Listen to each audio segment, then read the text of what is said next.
कहेंगे कि वैसा त्रिभुज जिसका एक कोण समकोण, कितना, एक कोण अगर समकोण हो, एक कोण, देखिए त्रिभुज में कितने अंतःकोण होते हैं, 3, और कितने बाह्य कोण होते हैं, 3। त्रिभुज के तीनों अंतःकोण का योग कितना होता है, जल्दी बताइए, 180 डिग्री। त्रिभुज के तीनों बाह्य कोणों का योग कितना होता है, 360 डिग्री। हाइपोटेन्यूज, ठीक है, याद कर ले, बात करता। तो पर पेंडी बड़ी गर्मी चल रहा था, कूलर लोग चला ना, हो कूलर, CULR, परपेंडिकुलर। देख सकते हैं आप फिगर में, यहाँ पे न्यून कोण बना है समकोण त्रिभुज में, तो इसके सामने अगर देखा जाए तो ये भुजा है और ये हमारा क्या होगा, लंब होगा। अगर यहाँ पे बना होता तो ये भुजा हमारा लंब हो जाता और ये आधार हो जाता। हर कामयाबी पर तुम्हारा नाम होगा, तुम्हारे हर कदम पर दुनिया का सलाम होगा। हर कामयाबी पर तुम्हारा नाम होगा, तुम्हारे हर कदम पर दुनिया का सलाम होगा। डट कर करना सामना तो मुश्किलों का, एक दिन वक्त भी तुम्हारा गुलाम होगा। चलिए, इससे पहले वाले वीडियो में हम आपको त्रिभुज के बारे में बताए थे।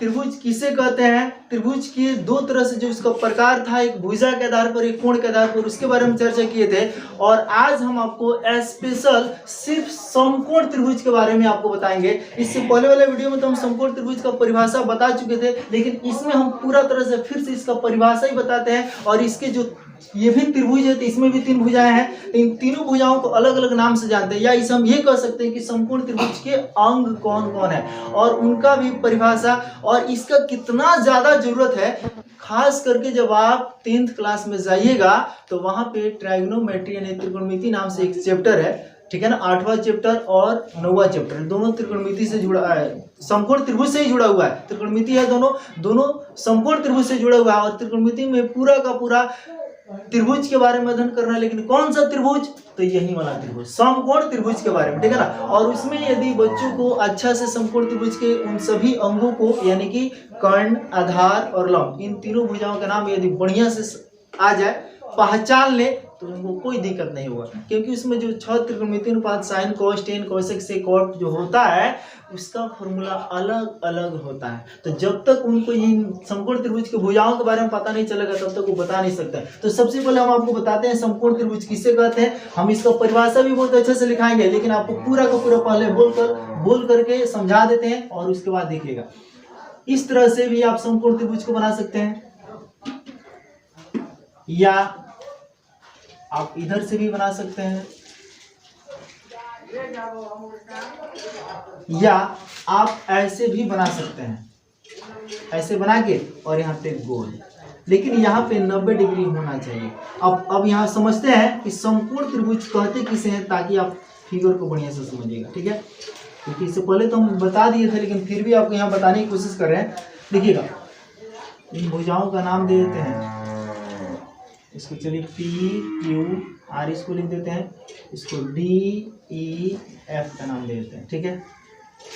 कहता है क्या कि वैसा त्रिभुज जिसका एक कोण समकोण हो। भाई समकोण को समझना होगा ना, समकोण किसे कहते हैं यार, कोण के बारे में तुमको पता है, न्यून कोण, समकोण, अधिकोण, सब क्या है। तो समकोण मतलब 90 डिग्री, समकोण मतलब 90 डिग्री, यानी कि जिस कोण का मान 90 डिग्री उसको समकोण कहते हैं। ठीक उसी तरह से यह त्रिभुज है, तो कहेंगे कि वैसा त्रिभुज जिसका एक कोण समकोण, कितना, एक कोण अगर समकोण हो, एक कोण, देखिए त्रिभुज में कितने अंतःकोण होते हैं, 3, और कितने बाह्य कोण होते हैं, 3। त्रिभुज के तीनों अंतःकोण का योग कितना होता है, जल्दी बताइए, 180 डिग्री। त्रिभुज के तीनों बाह्य कोणों का योग कितना होता है, 360 डिग्री। तो जो 180 डिग्री होता है, तो उसमें और कुछ के बारे में नहीं कह रहा है, बाकी 2 अन्य कोणों के बारे में कोई चर्चा नहीं है, सिर्फ वो ये कह रहा है कि वैसा त्रिभुज जिसका एक कोण समकोण हो, चाहे यहाँ हो यहाँ कहीं भी, एक जो कोण है ना, वो हमारा कितना होना चाहिए, समकोण, 90 डिग्री का कोण होना चाहिए, वो हमारा समकोण त्रिभुज का रहेगा। बात खत्म, बाकी कोण से मुझे मतलब नहीं। लेकिन फिर भी हम जानते हैं कि अगर यह अकेले 90 डिग्री है, तो सोच रहा है जो दोनों कोणवा है ना,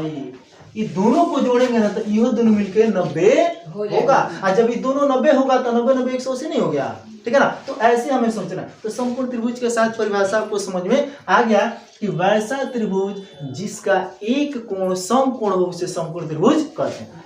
यहाँ तो कोई दिक्कत नहीं है, हम इस परिभाषा को लिखाएंगे भी, चिंता करने की जरूरत नहीं, हम बोल करके पहले आपको समझा देते हैं। अब समझ लिए भाई, फिगर में हमको समझ में आ गया कि हाँ ये त्रिभुज ABC है, इसमें यह कोण समकोण है। ये त्रिभुज PQR है जिसमें कोण जो है Q ये समकोण है। यहाँ पे DEF है जिसमें ये 90 डिग्री है। अब ये दोनों का थोड़ा डिफरेंस आपको बता देते हैं। अगर ऐसे ये जो गोल के रूप में इसे बनाइएगा ना बाबू, तो इसमें आपको 90 डिग्री दिखाना होगा, तब कहा जाएगा कि 90 डिग्री है। लेकिन इस तरह से अगर आप बना देते हैं तो इसमें 90 डिग्री लिखने की जरूरत नहीं है। ये ऑटोमेटिक या एक संकेत है या एक प्रतीक है या एक चिन्ह है जो 90 डिग्री को बतलाता है कि 90 डिग्री है। ठीक है ना, ये ऐसे बना हुआ तो समझिए कि 90 डिग्री हो गया, बात खत्म। ठीक है ना। तो यहाँ पे फिर हम आपको बताएंगे कि ये जो भुजा आपको AB BC AC इन तीनों भुजाओं के बारे में तो थोड़ा सा और चर्चा कर देते हैं। यहाँ पे जो ए आपको दिख रहा है ना, ये वाला फिर ये वाला, इन बिंदुओं को ऐसे तो बता दिए लेकिन फिर भी एक बार और चर्चा कर देते हैं। इन बिंदुओं को बोलते हैं शीर्ष। क्या बोलते हैं? शीर्ष।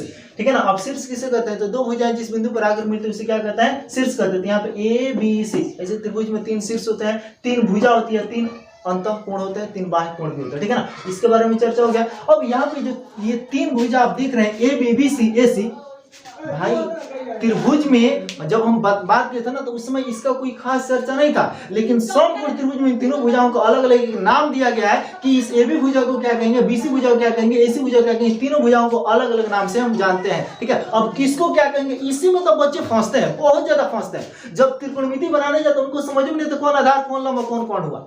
हाँ, एक चीज को पहचान कर रखते हैं, कर्ण को कभी नहीं भूलते हैं।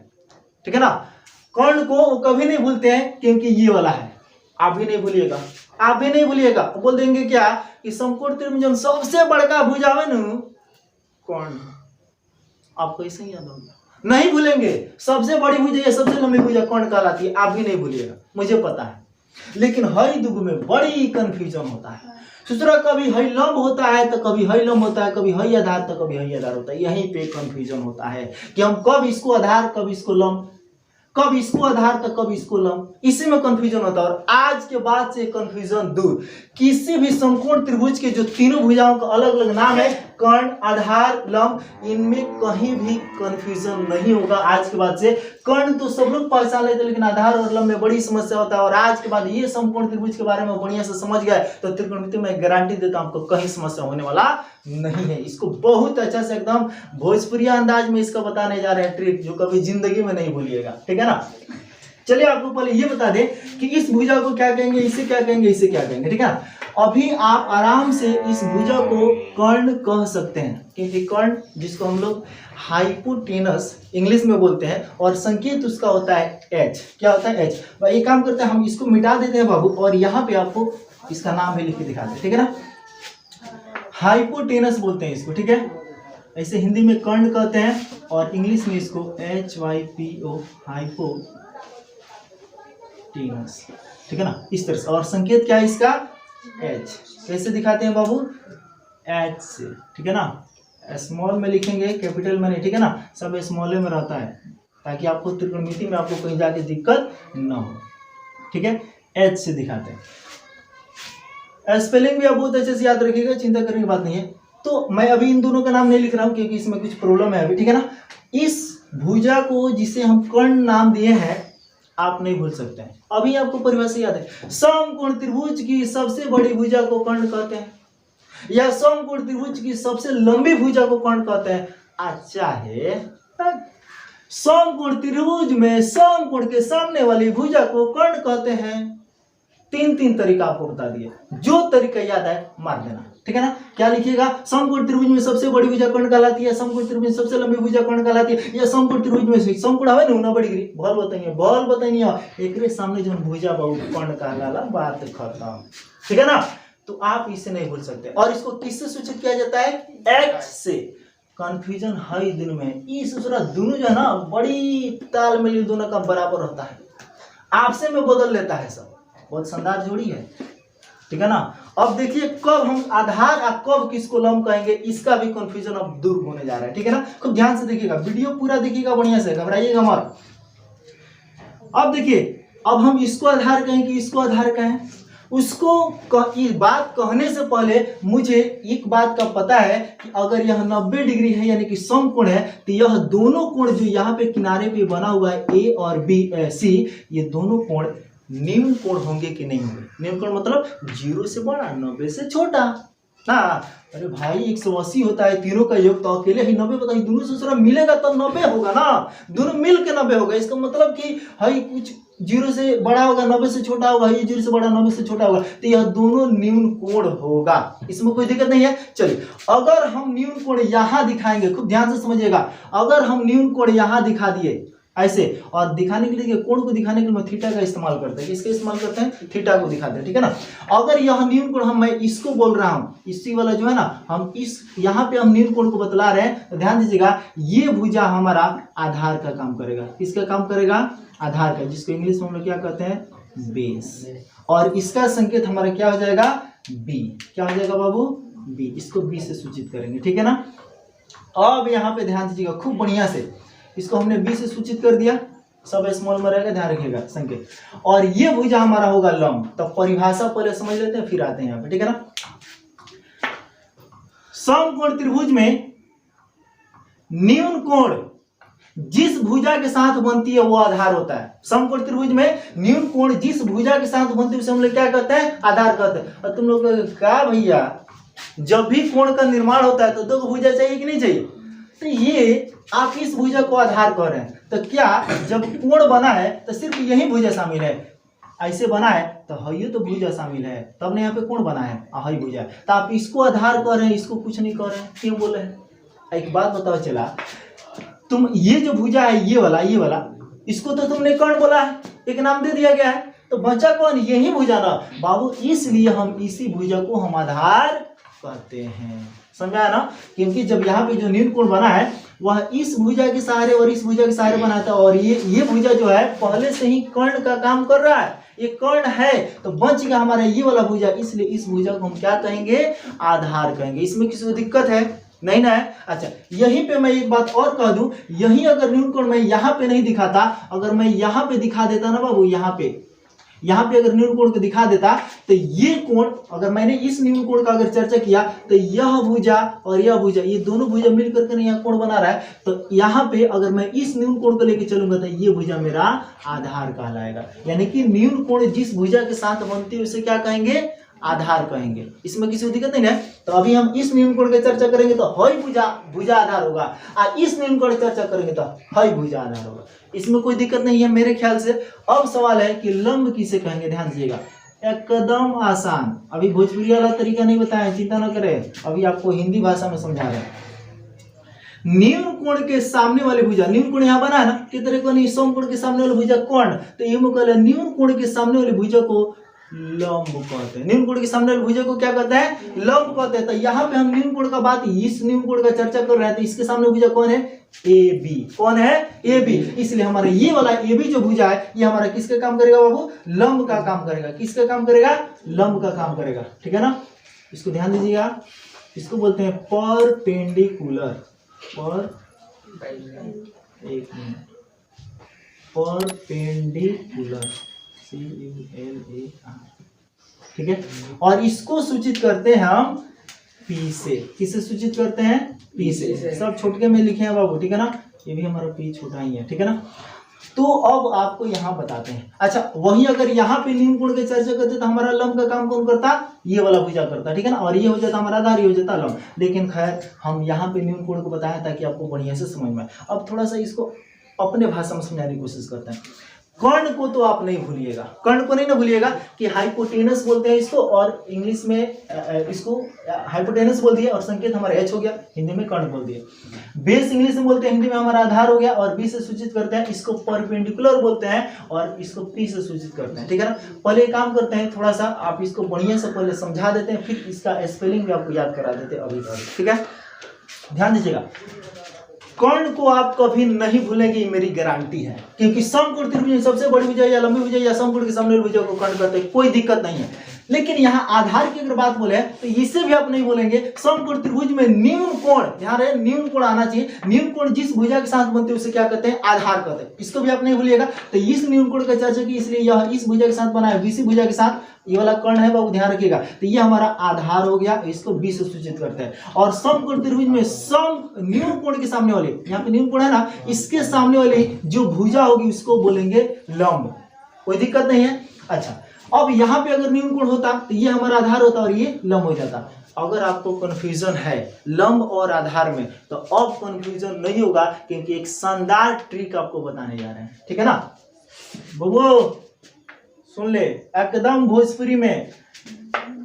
न्यून कोण है दबानु लगे बा तो ये आधार है, न्यून कोण लगे बा ही भुजा के तो ये आधार है, आ न्यून कोण से है लमहारा बा तो लंब है, लमहारा बा तो लंब है। भोजपुरी में लमहारा मतलब दूर को कहते हैं ना भाई, जो चीजें दूर है ना तो मतलब लमहारा बा मतलब कि दूर बा।